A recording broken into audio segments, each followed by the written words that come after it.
switching more to the financial stuff, kind of balance sheet, how you guys feel where you're at, how you're viewing debt in this environment, and then talk about some of the initiatives to return cash to shareholders.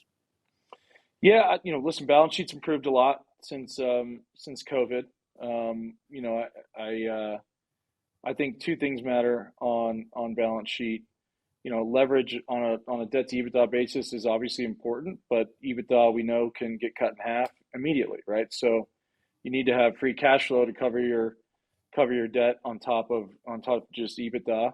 And two, I think duration matters. We're fortunate that we're investment grade, and so we can raise 10 and 30-year notes where, right now we don't have a maturity due before 2026. So I'd love to take that maturity out, but we can be patient and build cash to the point where it makes sense to remove that. And then our next maturity is not due till 2029. So, absolute debt's important, but also knowing how cyclical this business is, you don't want to go into a down cycle with, three maturities stacked back to back to back, because that puts some strain on the organization. So that's how we're thinking about the balance sheet.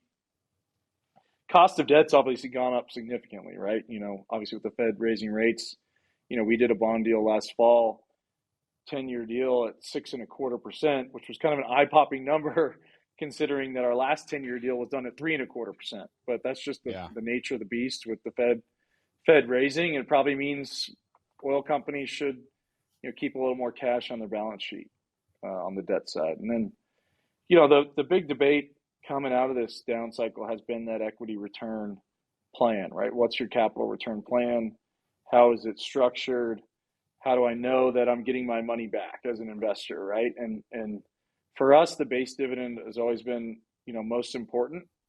We've also committed to return 75% of our free cash flow back to equity holders. So basically 75% goes to equity, 25% goes to the balance sheet or towards acquisitions. And, the only real flexibility we have in that 75% is that, we can allocate between a buyback and a variable dividend.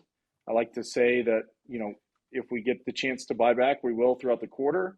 But if we don't spend 75% of our free cash flow on buying back shares plus the base dividend, then we will make you whole with a variable, which has been, kind of the case here for the last 3 or 4 quarters.